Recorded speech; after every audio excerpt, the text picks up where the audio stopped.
This man a fool. Left your kid at the house. Now he doing this just to go to the house. So how long you been doing this now, King? Man, I've been roping calves for 11 years.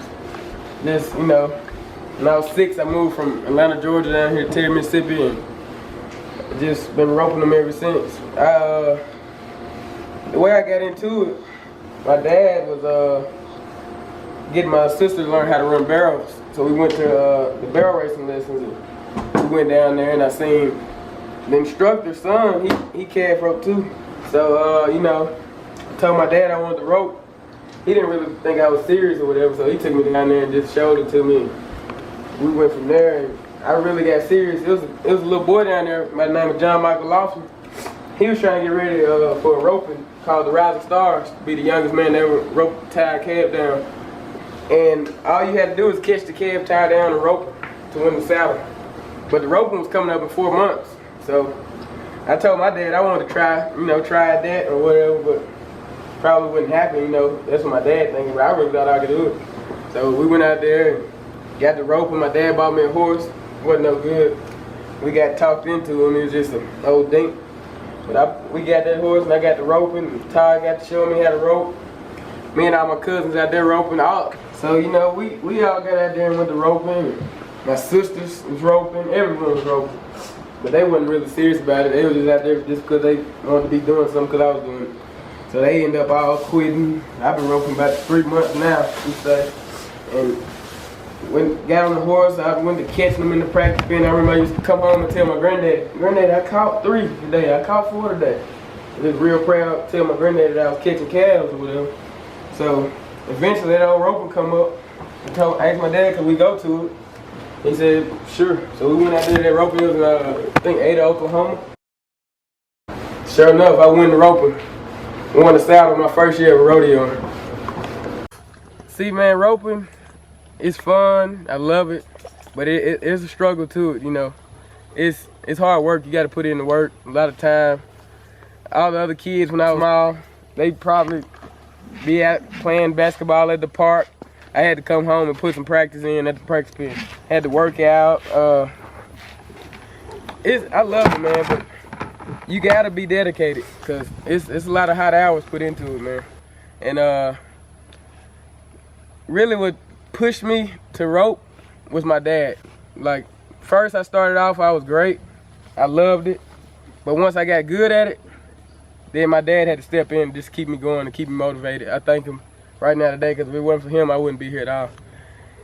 He got me to roping with all the professionals, everybody that you can think of that's the best in the world. I was roping with them. From Fred Whitfield to Joe Beaver, Roy Cooper, Tuff Cooper, Todd Gould, Terrell Ramsey, James Washington, James Berry.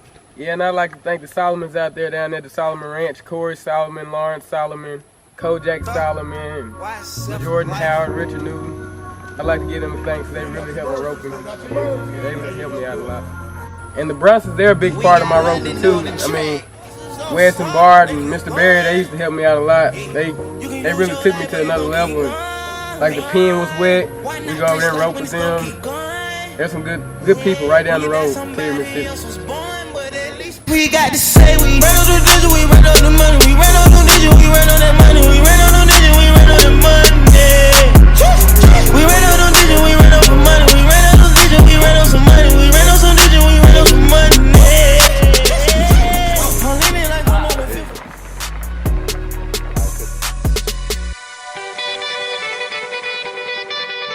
Lay.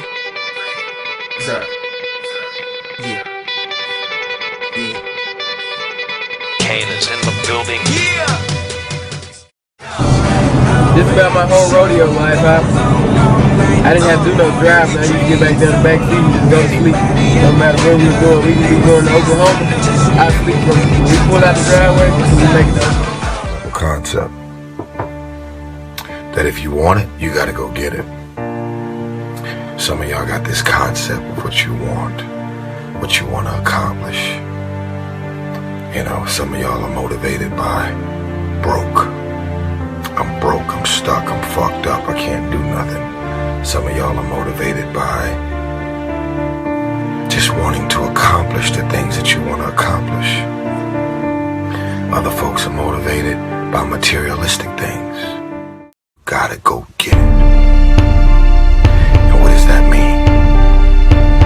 It means that you trying to convince me or anybody else that you want to get it when you partying all week. As soon as you get any kind of money, you buying a bunch of shit that you really can't afford.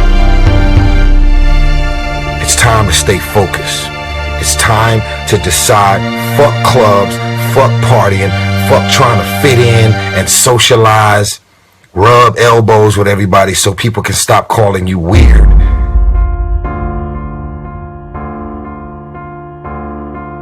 Why are you so antisocial?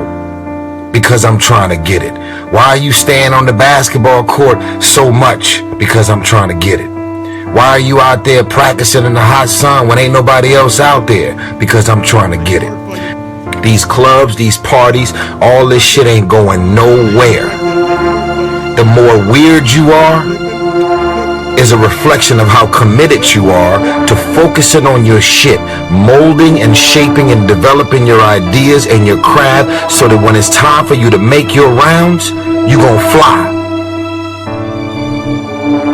The life that I live, I deserve this life because I worked my ass off to get it. Y'all out here running around creating this smoke